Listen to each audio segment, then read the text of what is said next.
Dentro de las grandes temáticas que hacen referencia o refuerzan la relación que tienen las materias entre sí, está la temática de la lectura.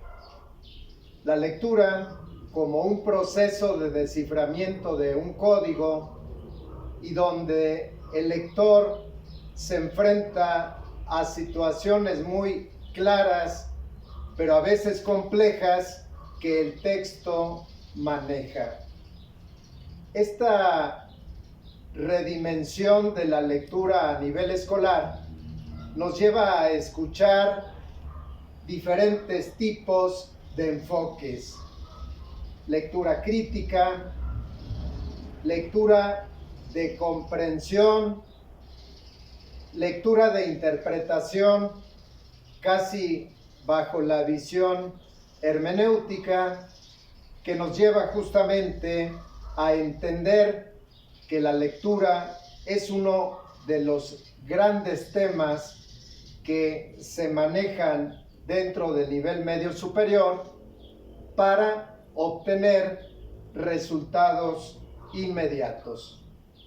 La sesión de hoy nos concretaremos a trabajar lo que es la comprensión lectora del texto denotado, por lo que primeramente vamos a ver la definición de texto y cómo dentro del texto lingüístico, en su intencionalidad, nos vamos a encontrar con estas dos grandes vertientes: la visión denotada y la connotación.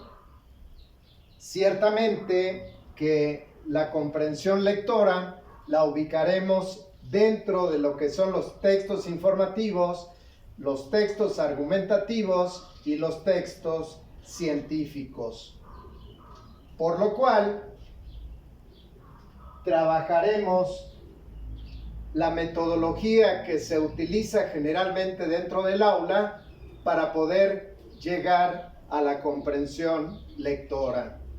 Y esta gran aportación de la psicología cognitiva, que nos lleva simplemente a decir que cuando una persona procesa la información a través de diferentes etapas o de momentos, como es la asimilación, la acomodación, lo que es la conservación, la aplicación y la transferencia, tendremos una asimilación casi completa del texto. Pero, ¿qué es un texto? Para poderlo abordar, trabajaremos tres definiciones fundamentales. Como tenemos en nuestro gráfico, trabajaremos lo que es la definición etimológica, la definición semiológica y la definición lingüística. La aproximación a los conceptos nos ayuda muchísimo partir de la definición etimológica. Es una definición nominal, es una definición histórica, muy burda si se quiere considerar así, pero que nos da una perspectiva muy amplia y al mismo tiempo muy precisa de lo que queremos definir. Etimológicamente, el término texto viene del término latino texere, que significa tejer, urdir. Esta definición, como podemos nosotros verla a través de la simple enunciación, nos quedamos en una definición meramente nominal. De ahí se va a desprender una familia de palabras como tejido, textura, contexto, que nos da justamente esta idea básica que el latín establece a través de texere, que significa tejer. Con el tiempo y con la aparición de la semiología, que es la ciencia que va a estudiar tanto signos lingüísticos como no lingüísticos en el ámbito de la sociedad, tendremos que la definición semiológica ya nos habla de un tejer de signos. Signos tanto lingüísticos como no lingüísticos. Este tejer de signos nos va a ampliar una gama muy abierta en relación con los textos, ya que podemos tener textos no lingüísticos, pero también textos combinados. Y en ese ámbito entraremos en el campo de la publicidad. Y la definición lingüística, que ya se va a referir a un conjunto de enunciados relacionados e interdependientes que van a girar en torno a un tema. De ahí vamos a desprender que la estructura mínima del texto es el enunciado y la estructura superior, que viene siendo el párrafo. El párrafo, que lo vamos a ubicar como la estructura superior del texto, que desarrolla una argumentación completa y que lo vamos a identificar, o los vamos a identificar en la textualidad a través del punto y aparte. Una vez que tenemos esta introducción, esta parte fundamental desde el punto de vista de los conceptos, vamos a adentrarnos a lo que es el texto denotado. Si nosotros nos ubicamos dentro de los textos lingüísticos se van a ubicar, se van a clasificar de acuerdo a su intencionalidad en dos grandes grupos. Los textos denotados, donde vamos a ubicar el texto informativo, las noticias, los artículos, las reseñas, las crónicas, el texto científico que se maneja dentro del aula, y es ahí nuestro enfoque para poder aplicar lo que es la metodología de la comprensión lectora, y el texto argumentativo, el texto que tiene como función persuadir y convencer. ¿Pero por qué denotación? Porque el texto denotado, su gran característica es que está conformado por un lenguaje designativo. Designativo es un sinónimo de precisión, de adecuación a la realidad y a los objetos. No hay margen de interpretación. La interpretación nos lleva a mover el significado en diferentes ángulos. Y no solo el significado, sino también el contenido. Establecido esta primera situación en relación con la denotación, viene la pregunta interesante a nivel escolar.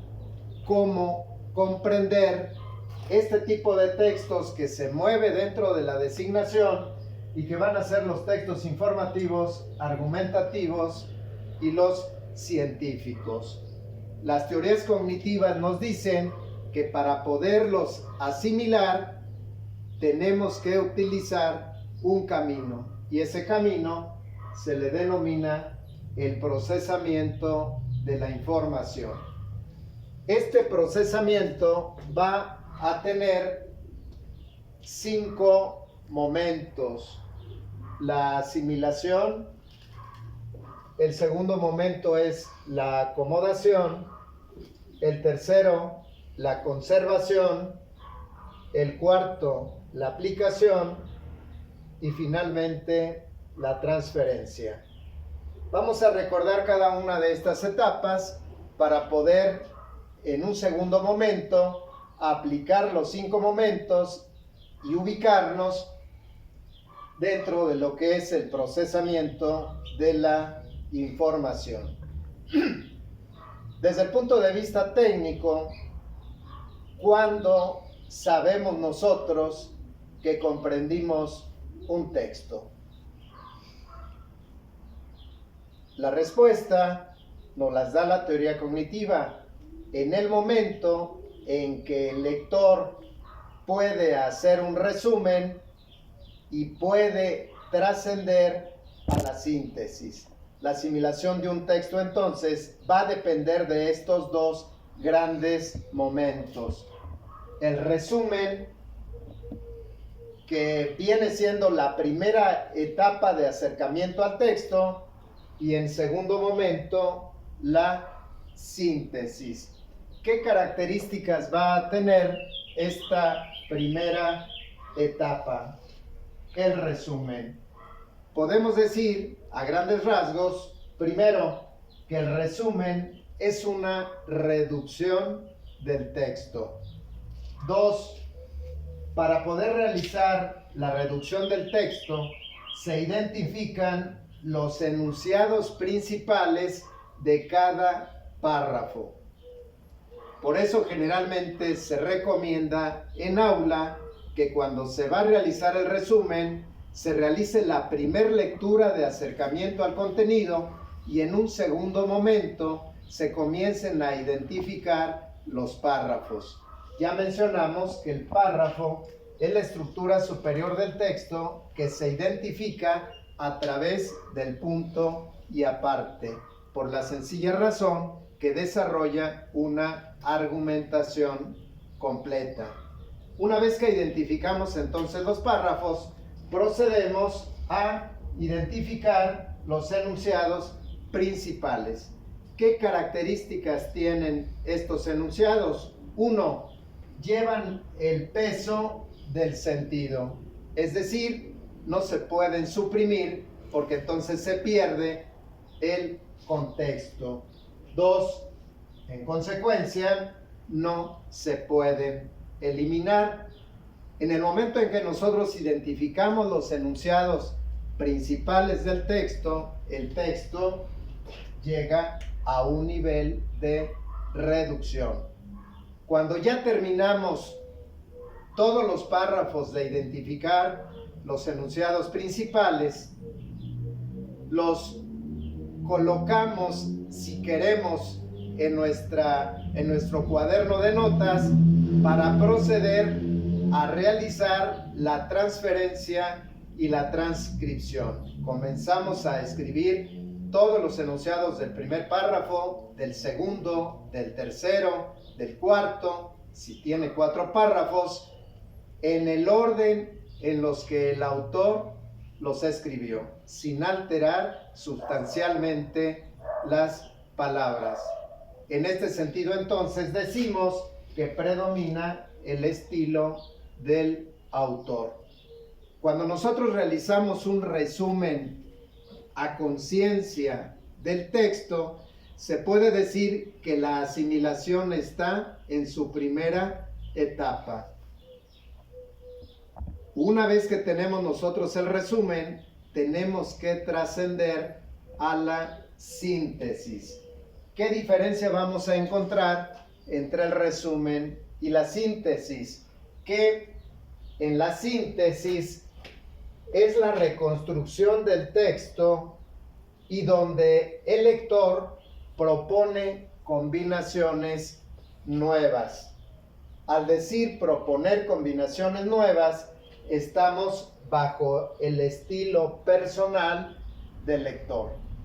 Dicho de otra forma, una vez que tenemos nosotros el resumen y hemos comprendido en su primera etapa el texto, entonces el lector tiene que cuestionarse internamente para reconstruir el texto proponiendo un orden nuevo con el estilo del lector, conservando la coherencia. Cuando el lector logra reconstruir el texto bajo su visión particular, entonces se puede decir que se encuentra dentro de la síntesis.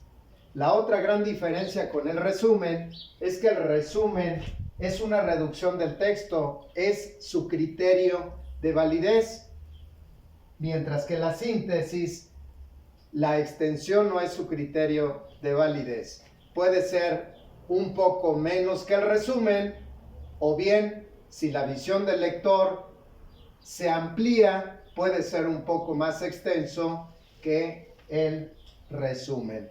Una vez que el lector ha pasado por estas dos etapas, hay que advertir que no podemos nosotros brincar el resumen y realizar directamente la síntesis, porque se rompe el proceso. El texto en su interior no ha sido trabajado, por lo tanto se desquebraja en el momento en que pasamos directamente a la síntesis. La segunda parte del método es la acomodación. En esta parte, las teorías cognitivas establecen que el cerebro acomoda el nuevo conocimiento y lo relaciona con el anterior. Es un proceso que se puede denominar inmediato, pero que es una actividad cerebral, siempre y cuando tengamos la fase del resumen y la síntesis. Una vez que el cerebro hace la acomodación, viene la conservación. El lector tiene que ubicar el texto, sus contenidos, y conservarlo a través de un gráfico. Ese gráfico puede ser un cuadro sinóptico o un mapa conceptual. Sabemos que el cuadro sinóptico trabaja una información de lo general a lo particular y luego va estableciendo los diferentes elementos que vienen a conformar la graficación textual. Cuando se da la conservación, es una etapa muy interesante porque ya el lector está metido dentro del texto y puede realizar este trabajo interno de gran valor. El cuarto momento es la aplicación. Cuando ya se ha conservado, se puede decir que la información se puede utilizar de manera inmediata, porque los contenidos del texto han sido asimilados. Pasamos a la última parte, la transferencia. La transferencia, la información ya es propia del lector y puede utilizarse a corto, mediano y largo plazo. Cuando se cumplen estos 5 momentos dentro de la lectura de comprensión, el texto informativo, el texto argumentativo y el texto científico ha sido asimilado.